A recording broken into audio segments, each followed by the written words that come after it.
Good damn morning, Americans. Jericho Green here with you once again.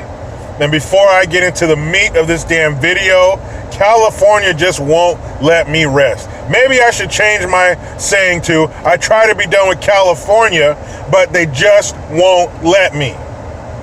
Gavin Newsom said today he's going to launch an investigation into why gas prices are so high in California. Well, thanks, man. Thanks, Gavin, for launching an investigation. I don't know what that's going to do. How about tell us how you conclude that investigation? We don't even need to do it here, man. I'll tell you. You want to know why gas prices are so high? It's a 3-letter word: tax. That's what we do in California. We get taxed. California is Latin for tax the fuck out of you. The average American pays 14%, 14.4% tax. Californians are hit with another 13.3% tax. That's damn near a third of your check going somewhere out of our control. I can't remember who said this, but somebody said, you want to see people really make some changes? You want to see our government do a 180 overnight? Give people their entire check and have them pay taxes that way. Have them write out a check to pay taxes. See, it's different when it's already taken out of your check. The damage has been done. Here's the leftovers. But when you have to cut that check, you get your gross income. Remember that gross? Most of us don't even look at that shit. But you get that gross income and then you have to pay these criminals? It would change overnight. I wouldn't be against that. Because it's hard to let that money go once you have it. And to let it go for some bullshit? If you're in California and you ever look at your cell phone bill, you'll see a lot of things on there called California surcharges. That's why we pay more than $1 over the national average for gas. More than $1. Look at my YouTube page under community. Look at my Facebook page. I took a picture of it. There's a Shell gas station not too far from my house where the cheap shit is almost $5 a gallon. It's like $4.69.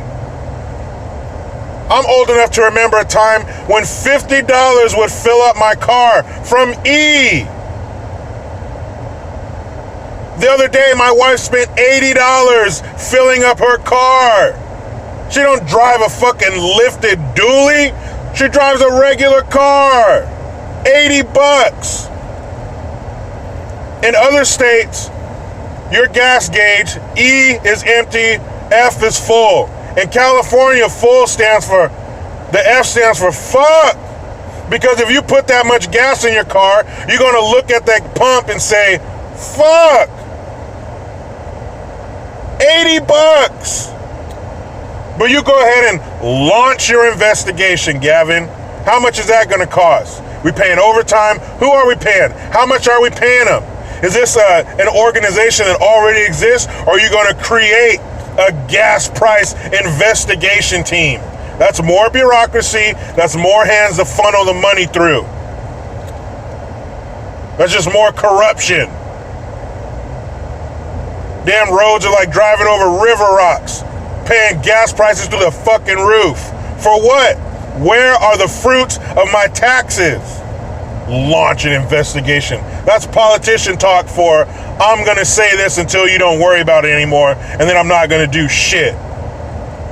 Speaking of politicians that don't do shit, speaking of uber left, granola-headed dirt fuckers, let's move up north to Canada. Oh, bummer. Tuesday, the votes were in, they were tallied, and Justin Poodeau won. Again. But don't worry, Canadians. There's somewhat of a silver lining. There's somewhat of a dim light at the end of this tunnel. Now, he did get reelected. He did not win the popular vote, so I imagine they have some kind of electoral college kind of thing like we do down here. and he lost the majority in their House of Commons. So again, I imagine it's like our House of Representatives, same kind of thing. So now he's a minority instead of a majority, which means that now, instead of running buck wild doing what he wants, turning Canada into a bunch of multicultural pussies, now he's going to be in check a little bit. Now he's going to have to work closer with other parties.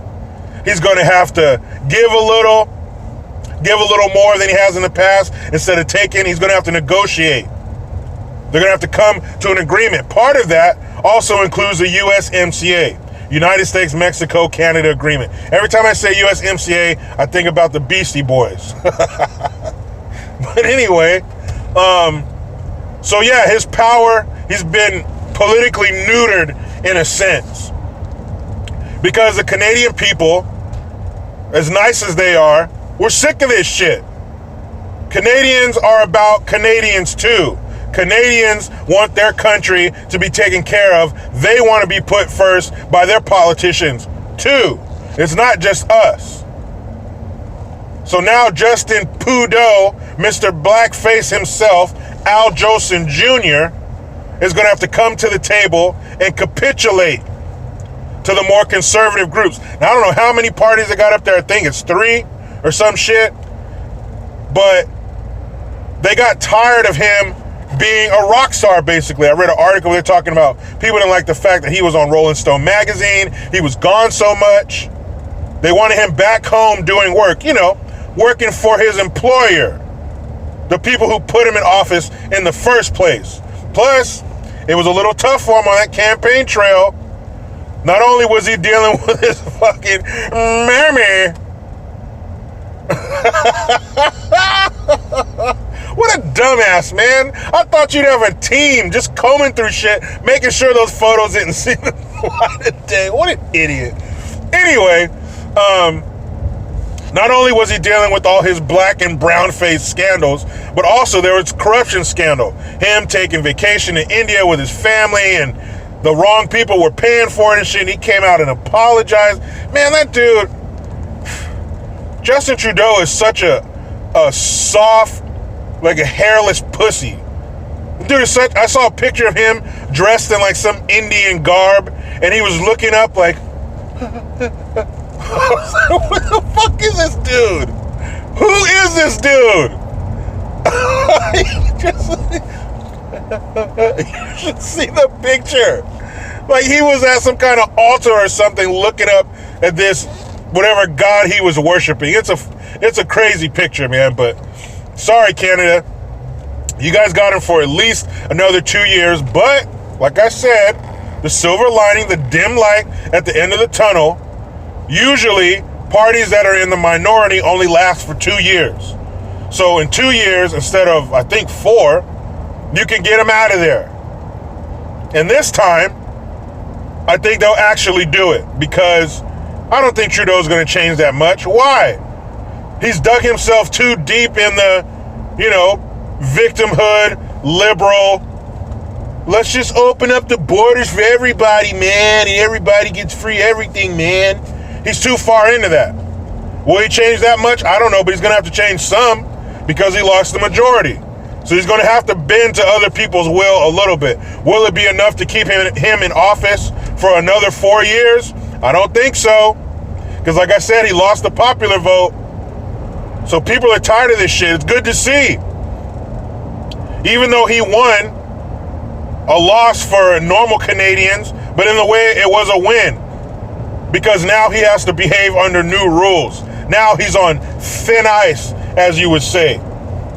So good for you, Canadians. You could still win after all. Just a little more Trudeau, that's all. Just a couple more sips of Trudeau and you'll be done, all right? Please look up that picture of him. What a bitch. Oh, man. Anyway, let me hop in this damn rat race, people. But you know how it goes. I try to be done with the left, but they just won't let me. Please subscribe, hit that notification bell, because every time that bell rings, a liberal fucking cries. Utilize the PayPal link and the Teespring link to get your green gear. I am Jericho Green. Man, I'm out.